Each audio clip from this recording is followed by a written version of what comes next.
One of the things inflaming the protesters, a lot of other people in this country as well, student loans, the crushing debt. Today we learn that tuition and fees at public colleges have just this year increased more than 8%, just this year. And that's twice the rate of inflation. At private colleges, 4%.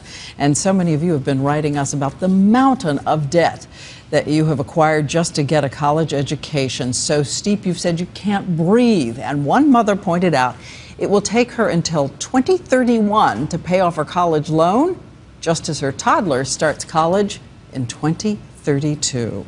And tonight, ABC's David Muir tells us about a new plan announced by the president and whether it will help. We heard from you loud and clear. College students drowning in debt, and so many middle-class parents once again providing that roof over their heads. New numbers tonight show that in the last decade alone, with skyrocketing tuition, the amount of undergraduate borrowing has increased by 57%. Two-thirds of graduates now owe an average of $28,000 when they leave, and many owe far more. Today, President Obama signaled he knows that, now fast-tracking a move by Congress to allow borrowers to adjust their monthly payments based on what they earn. Paying no more than 10% of their discretionary income, that's the money left over after shelter and food, on those college loans. The president, speaking of his and the First Lady's own college debt, paid off just a few years before he was president. So by the time we both graduated from law school, we had, between us, about $120,000 worth of debt. We combined and got poor together. Say a teacher making $30,000 a year who owes $60,000 in federal loans, his or her monthly payment would be reduced by more than $500, from $690 a month to $113 a month. But what about some of the students who reached out to us with those three words? One saying high monthly payment, the other going nowhere fast. This is my room. Ashley Meyer in Dallas, back in her childhood bed, one of the 6 million who moved back home.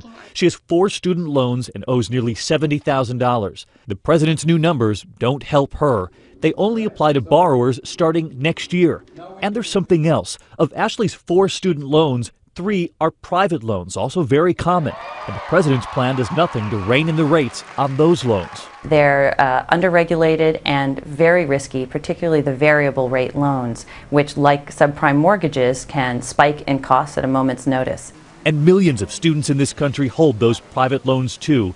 This next generation just starting out deep in debt and with few jobs available to pay for that education. As this downturn continues, you are seeing the potential of an economically lost generation, young people who are taking years to get on the escalator, to move into stable employment. Now, those private college loans, so many experts say, are the next shoe to drop for parents and students who took them out to get through college. You heard them compared to subprime mortgages there, only they're worse. You can't walk away from them ever. And Diane, you heard the president also talking about consolidating federal loans to bring the interest rate down. We learned today that you can do that already, and many students and parents out there don't know they can do that with their children. So we put tips online to get them going right away.